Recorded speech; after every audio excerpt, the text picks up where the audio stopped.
was that when things get very hot, when a gas gets very hot, the gas atoms go very fast. Let me see if I can bring up this demonstration for you. Yep. Yep. Ooh, yep. Okay. And we're going to turn everything on. Okay. Now, this is a cartoon, but it's a very fancy cartoon. I've got a container to put gas in here, and this is using only classical physics, no quantum mechanics here. And I'm going to cause a whole lot of gas atoms to move into this container, and over here 2 histograms are going to appear of the speed of the atoms and the kinetic energy of the atoms. Okay, so here we go. Let's pump some gas atoms in. Right, now they're all going at the same speed, but as they begin to hit the walls and interact with each other, I might have put a few too many atoms. No, that's good, that's good. They begin to exchange their original energy with each other, and pretty soon they're moving at different speeds as the speeds more or less randomize as a result of the myriads of collisions. But you can see over here in this histogram, the atoms are now sharing the energy. So most of them have only a little bit of kinetic energy down here on the left. But there is a long tail in the distribution, and some, by just random collisions, have acquired a lot of energy and are moving very fast. And you can see in the speed distribution, there's a high energy tail, where a handful of atoms are going very fast, even though the temperature of this sample of gas is only 300 Kelvin or 27 Celsius. There is a small number of atoms that have shared the energy in such a way that they're now going really, really fast. Now that's good. That's what we want for a thermonuclear reaction. Our Matchbox cars on the Hot Wheels track were going too slowly to get over the potential barrier. But maybe in a sample of very hot gas, there'll be a few atoms at the high energy end of the speed distribution who have just picked up their high speeds as a result of all these random collisions, which could instigate fusion. All right, so that's the basic idea, taking a lesson from just ordinary classical thermodynamics. And that those particular distributions that you saw in that simulation are called the Maxwell-Boltzmann distribution after James Clerk Maxwell and Ludwig van Boltzmann, who discovered it. So let's go back to the sun now, equipped with this new result about gas atoms, some of which go very fast. So Eddington said, maybe the atoms at the high energy end of the Maxwell-Boltzmann distribution could be going fast enough to surmount the Coulomb barrier, to climb the mountain until the 2 strong nuclear hooks were able to overlap against the Coulomb repulsion and fusion would occur inside the sun, which was known to be a very hot object. So it should have lots of gas atoms that are going really fast. And so people did the calculations and calculated the probability of finding a really fast gas atom, a hydrogen atom, a proton, which would collide with another proton and fuse together. Unfortunately, the sun was found to be not nearly hot enough for the nuclear forces to overlap. And so Eddington's idea languished because he hadn't applied quantum mechanics to the problem. So this is what he hoped, that we've got this barrier, and he hoped that the classical trajectories of the atoms in the gas would be enough to go over the top, but it turned out there wasn't enough gas atoms going fast enough to go over the top so that fusion could occur. The energies were just too low, and so the classical trajectories were forbidden. They couldn't get over the top, and fusion did not occur. And it wasn't until Hans Bethe realised that there was a quantum mechanical solution to this problem. Because you have to remember a proton is a quantum mechanical particle. So when it approaches a barrier like this, it turns into a wave. That's what I was demonstrating in Young's Lecture Theatre in the Royal Institution in London just a couple of weeks ago. So let us turn that proton into a wave. It hits the barrier and reflects off it, just like waves do.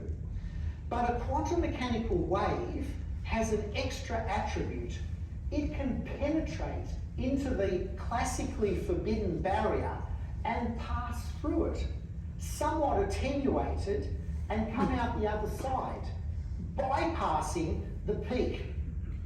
And when you apply quantum mechanics to the thermonuclear processes in the sun, or when Hans Bethe applied quantum mechanics, the tunnelling process that allowed the barrier to be penetrated, he cracked the code and finally figured out where the sun gets its energy from, and of course he got the Nobel Prize. And indeed, since then, the applications of quantum tunnelling through classically forbidden barriers has led to 5 Nobel Prizes so far.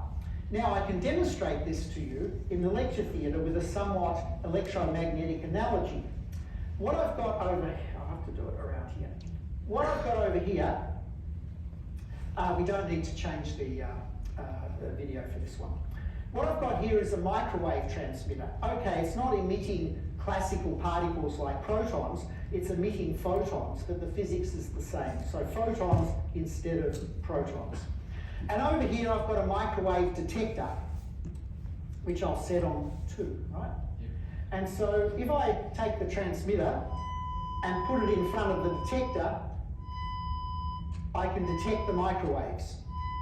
Now, when I send the microwaves into this block of paraffin, they scatter, and in fact they reflect off when they come through from the inside this surface and bounce out.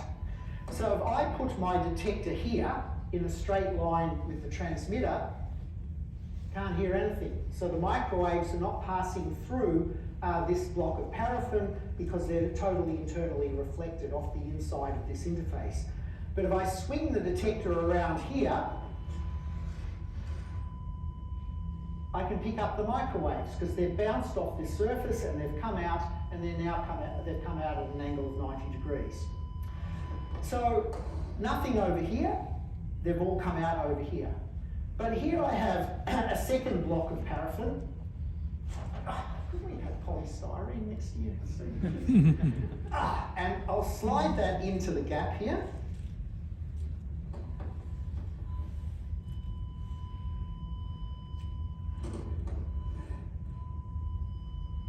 And now I can hear a signal.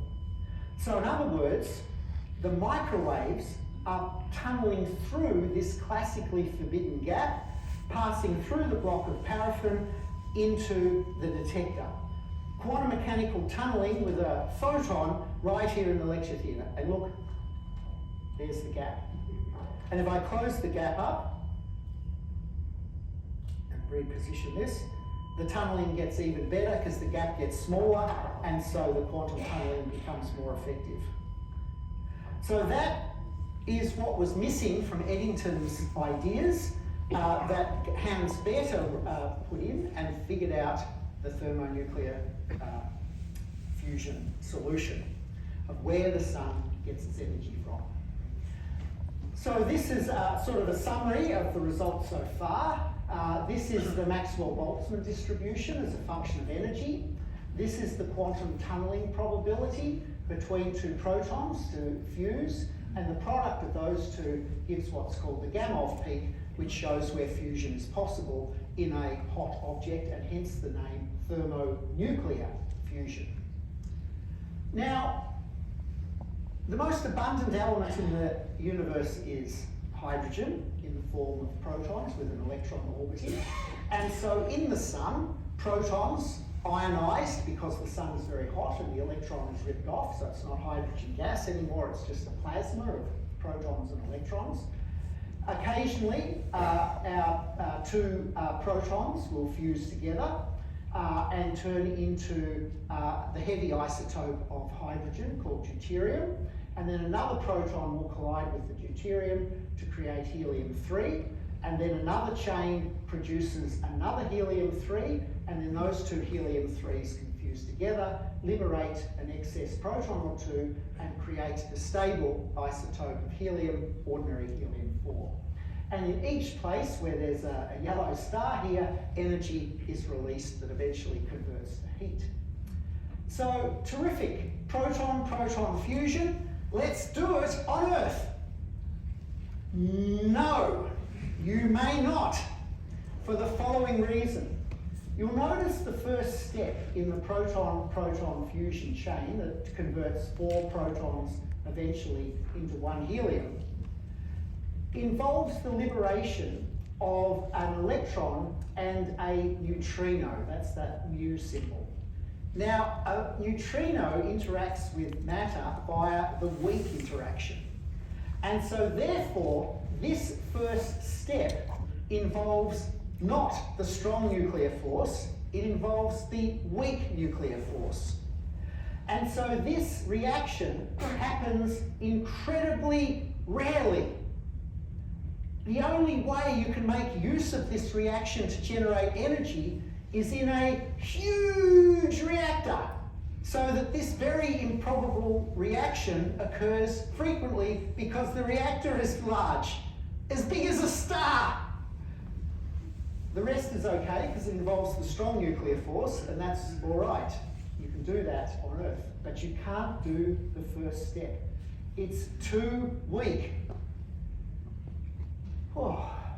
So the PP cycle in the sun, the proton-proton cycle, works just fine at the temperature of the sun, about 10 million degrees, overcoming the Coulomb barrier, and very occasionally the weak interaction allows the conversion of 2 protons into the next step in the chain. So if it wasn't, and this temperature, by the way, is 1,000 times too cold to allow that to happen just by the Boltzmann distribution, but the quantum mechanics steps in and bridges the gap and allows the shortcut to the quantum shortcut to tunnel through. Now, this is why this reaction is not suitable for technology, and I've used this fancy font to show that this is talking about the future. Here is the weak interaction. Imagine you had a current of protons instead of a current of electrons like you normally have in a wire. And you had an ampere of protons flowing through space, colliding with a block of solid frozen hydrogen. So there's lots of protons available. And you ran that beam of 1 ampere of protons, that's quite a lot of current, down onto this block of solid hydrogen. For 10 years, you would get 1 proton-proton fusion reaction because of the extreme feebleness of the weak nuclear force. And so we're impatient to get our power. This is not rapid enough to be useful to charge my phone, or to run my Tesla, if I had one, I don't, or to run my university with its 50,000 students, or to run the city of Melbourne on the land of the Coolin with its 5 million people, all surfing the internet, driving cars, taking trains, flying all over the place, and generally having a terrific time. So, sadly, what happens in the sun is not suitable for technology. So this now brings me to the